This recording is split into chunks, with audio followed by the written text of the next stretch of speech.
Good morning, friends. Havoc goes to rehab.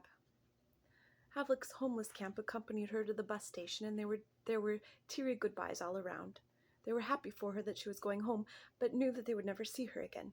She had several bus connections and would have to catch the Metro link in Oceanside, California to get back to her brother.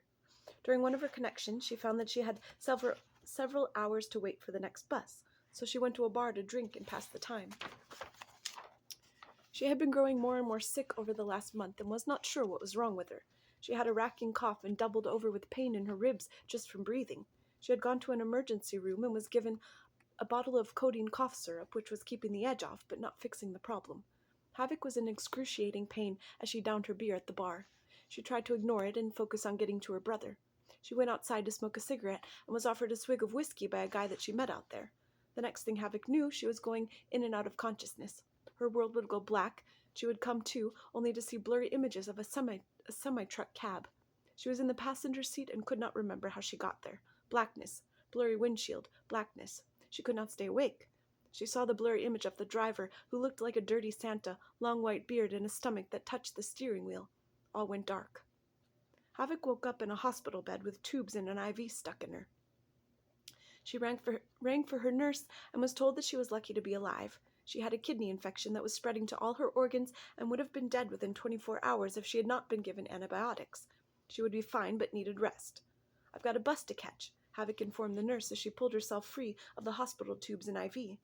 "I suggest you stay in bed, young lady, so we can observe your recovery," the nurse replied.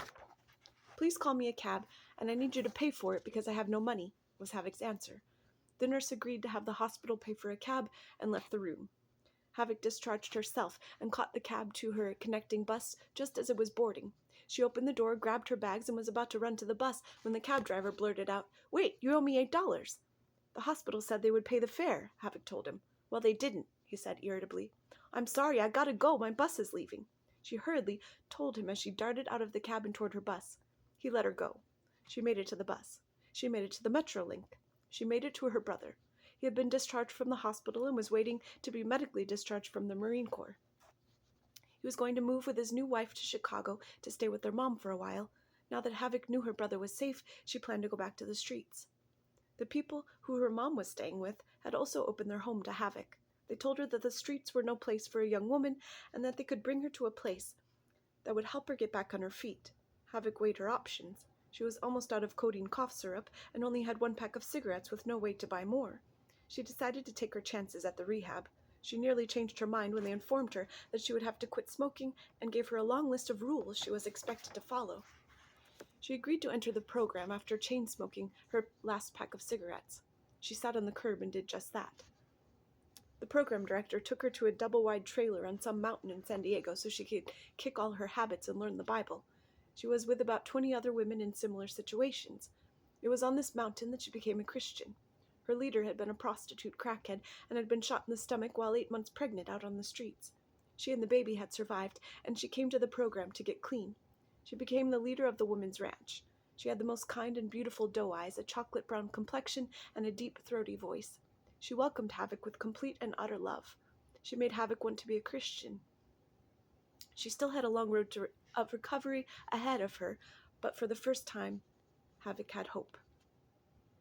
When Havoc graduated from the first phase of the program, they sent her to a women's home in San Marcos, California. It was run by a pastor and his family. She would spend several years there. She would earn her associate's degree. She would become extremely overweight after replacing her addictions with food. She would learn the Bible and become very devout in her faith. She would have to flee to Los Angeles to start her bachelor's program because a man in the men's home would not stop stalking her. She tried to tell the pastor, and he told her that she should get over herself and that no one was stalking her. She took matters into her own hands and moved away as soon as she could, save enough money, and get accepted to school in L.A.